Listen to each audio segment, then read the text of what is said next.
오늘은 전지적 작가 시점이라는 제목으로 말씀 전하겠습니다. 혈액형이 각기 다른 친구들이 밥을 같이 먹고 있었습니다. 혼자 생각이 많은 AB형 친구가 밥을 먹다가 말고 갑자기 밖으로 나갔습니다. 무슨 이유인지 모르겠어요. 그때 이제 호기심 많은 A형이 AB형 친구가 왜 나갔는지 궁금해서 같이 따라 나갔습니다. 남의 일에 신경을 쓰지 않는 B형은 계속 밥을 먹고 있었고, 소심한 A형 친구가 식탁에서 한마디를 던집니다. 쟤 혹시 나 때문에 나간 거니? 혈액형에 따라서도 이렇게 사람이 참 달라요. 우리가 서로가 서로를 잘 아는 것처럼 느껴지지만 그렇지 않습니다.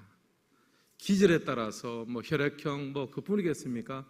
얼마나 서로 많은 차이가 있어요. 사람이 사람을 안다고 하지만 결코 완벽하게 알 수는 없습니다. 소설 기법 중에 전지적 작가 시점이라는 것이 있습니다.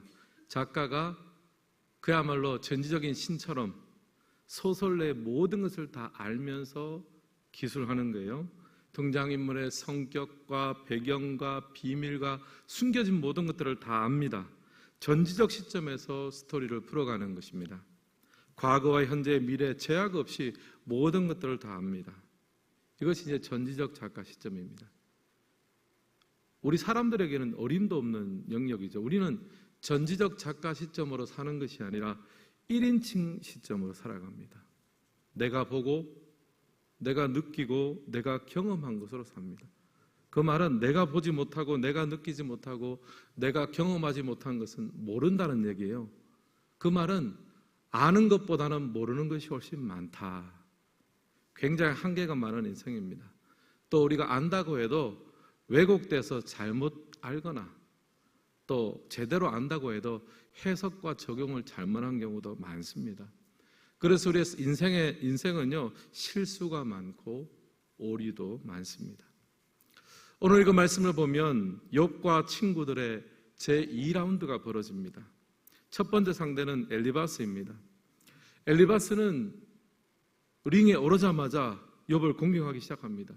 오늘 본문 말씀해 보니까 지혜로운 자가 어찌 헛된 지식으로 대답하겠느냐, 어찌 동풍을 그의 복부에 채우겠느냐. 여기서 헛된 지식, 동풍, 무익한 말, 이게 다 욥을 공격하는 말입니다. 동풍은 이제 사막에서 불어오는 열풍입니다. 그 동풍을 복부에 가득 채운다는 말은 사람을 힘들게 만들고 헛된 그런 말들로, 인생에 별로 도움이 안 되는 것들로 자신을 가득 채웠다. 엘리바스가 지금 욥을 비난하면서 하는 말입니다. 그러니까 첫 공격부터 약하게 들은 것이 아니라 굉장히 센 공격이 들어왔습니다. 이 공격은 욥이 한 말에 대한 공격이었습니다. 엘리바스가 보기에 욥은 헛된 지식을 말했고 동풍 같은 말을 했습니다.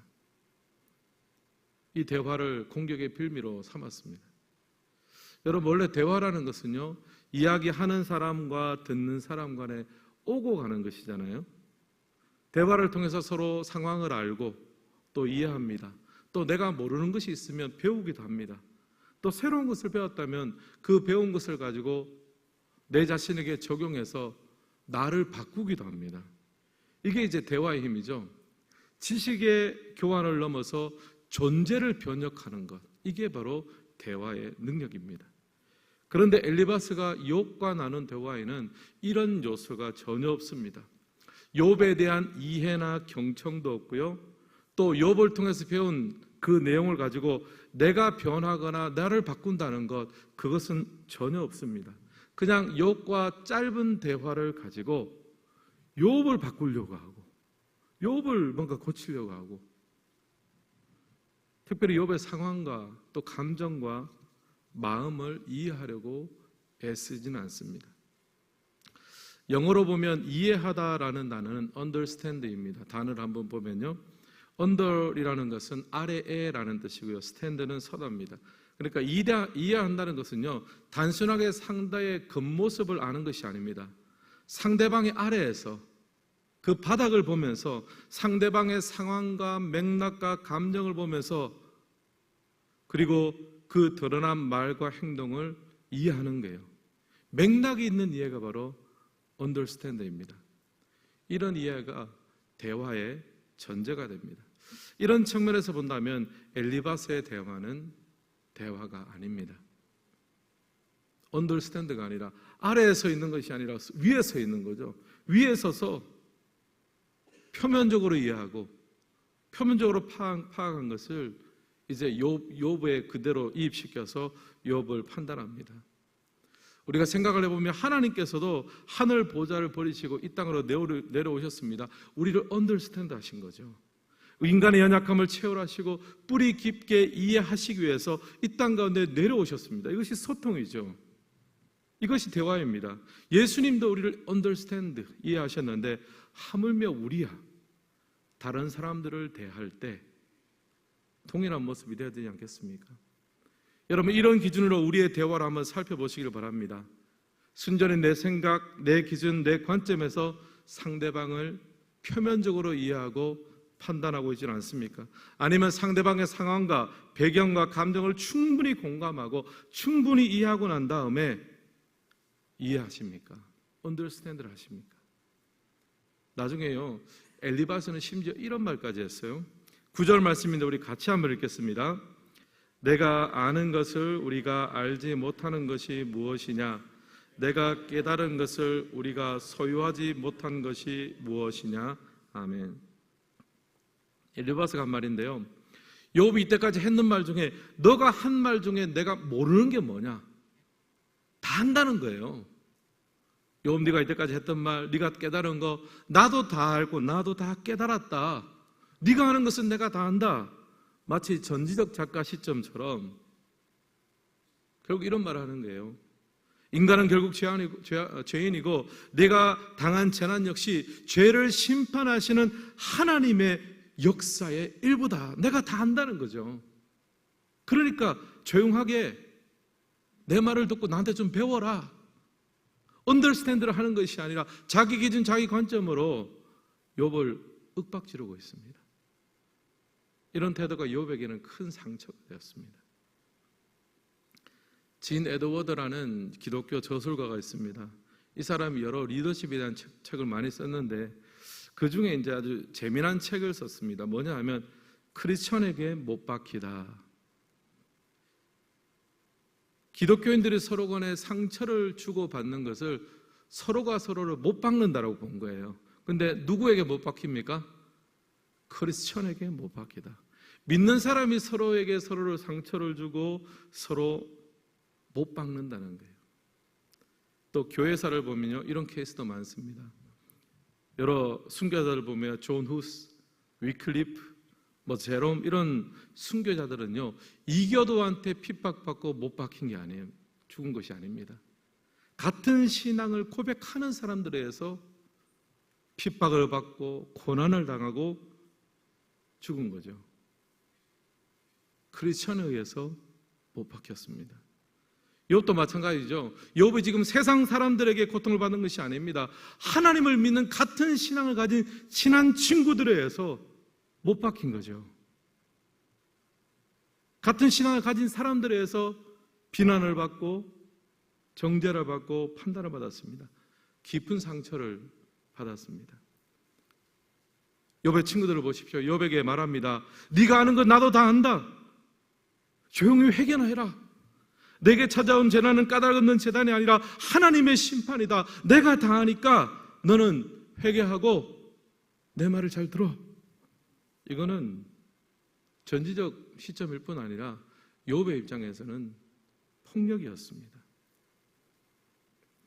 여러분, 그 TV 프로그램 중에 전참시라는 프로그램이 있습니다. 아십니까? 이게 어떤 뜻이냐면 전지적 참견 시점이라는 뜻입니다. 스타들의 일상을 보여주는 리얼리티 프로그램인데요.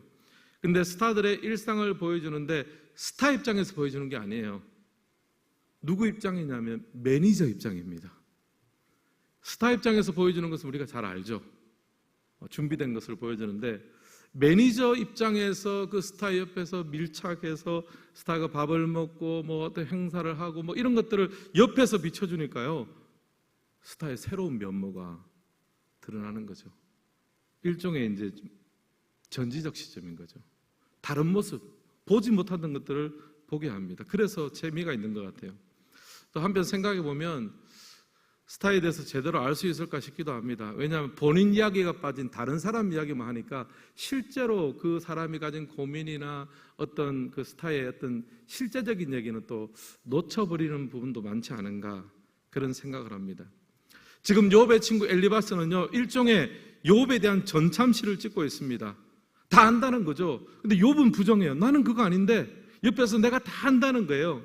전지적 시점으로 자신의 입장에서 욥을 판단합니다. 욥 입장에서는 억울한 것이 굉장히 많아요. 근데 여러분, 하나님의 입장은요, 욥의 친구들의 입장과는 다릅니다. 하나님은 어떻게 하십니까? 욥기 15장에서 하나님은 침묵하십니다. 엘리바스를 비롯해서 욥의 친구들은 난리가 났습니다. 논쟁하고 토론하고 막 자기 기준으로 그렇게 이야기를 했는데 하나님은 침묵하세요. 사실 욥에 대해서 진짜 잘 아시는 분은 하나님이시잖아요. 근데 하나님은 욥기 15장에서도 침묵하십니다. 욥에 대해서 누구보다도 많은 것을 아시고 누구보다도 할 말이 많으신 분이시지만 욥에 대해서 침묵을 하세요. 욥이라고 왜 허물이 없겠습니까?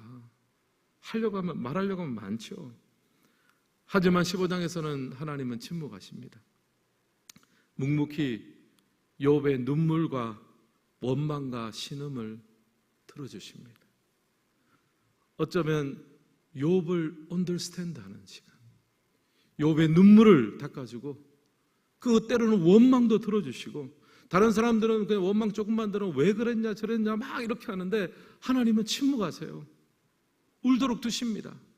그 신음과 눈물과 원망을 하나님께서 들어주시는 거예요. 하나님은 성급하게 욥에 대해서 내가 다 한다고 선언하지 않으세요. 그를 성급하게 알고 판단하고 행동하지 않으십니다. 대신 욥의 아픔을 깊이 보아주시고 그의 눈물을 알아주십니다. 그의 신음에 귀를 기울이십니다. 침묵 속에서 들으십니다. 여러분, 복음서 예수님을 보시면요, 예수님은 33년간 이 땅에서 사셨습니다. 그 중에 마지막 3년은 공생의 사역을 하셨습니다. 그 공생의 3년 동안 예수님은 복음을 전하고 제자 삼고 십자가에 죽으시고 부활하셨습니다. 그 마지막 3년 기간 동안 예수님은 하나님 나라의 일을 밝히 말씀하시고 가르치고 행하셨습니다. 그러면 한 가지 질문이 들죠. 그렇다면 그 전에 30년은 어떤 시간인가? 그 이전의 30년은 사역적으로 보면 침묵의 시간입니다. 예수님은 본격적으로 사역하시기 전에 세상과 함께 사셨습니다.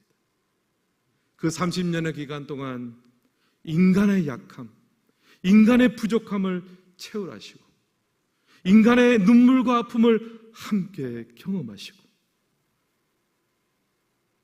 우리를 언더스탠드하는 시간을 가지셨어요. 예수님은 그런 30년의 시간을 보내시고 실제 사역하는 시간은 3년으로 충분하셨습니다.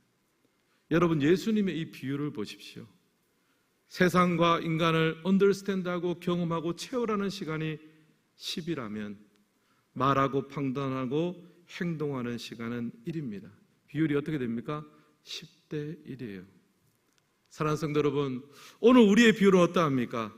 우리가 어떤 사람을 만나면 그 상대에 대해서 내가 공감하고 이해하고 참아주는 그 비율하고 그 사람에 대해서 내가 판단하고 말하고 행동하는 비율 어떻게 되십니까? 예수님은 지금 10대 1이에요. 예수님의 보는 10대 1입니다. 여러분은 몇 대 몇 정도 되십니까? 한 5대 5 되십니까? 5대 5만 돼도 대단하죠. 5대 5만 돼도 아마 성자라고 그냥 소문날 거예요. 우리는 너무 빨리 판단합니다. 너무 빨리 결론을 맺고 너무 빨리 행동해요. 언더스탠드 할 시간을 갖지 않습니다. 즉시 판단하고 즉시 말하고 즉시 행동합니다. 하나님 보시기에는 너무 설익었다 말씀하실 거예요. 특별히 우리 한국 사람들은 빨리빨리 문화 아닙니까?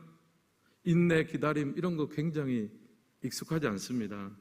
여러분, 어떤 성도가 하나님 앞에 기도했습니다. 하나님, 인내를 배우게 해 주십시오. 인내를 주십시오. 그러고 나서 한마디 더 기도했습니다. 근데 빨리 좀 주십시오. 인내를 배우는데도 그냥 빨리 안 배우게 한다고. 사실 우리에게 그런 모습이 있죠. 상대를 충분히 이해하고 언더스탠드 할 시간을 가지지를 못합니다.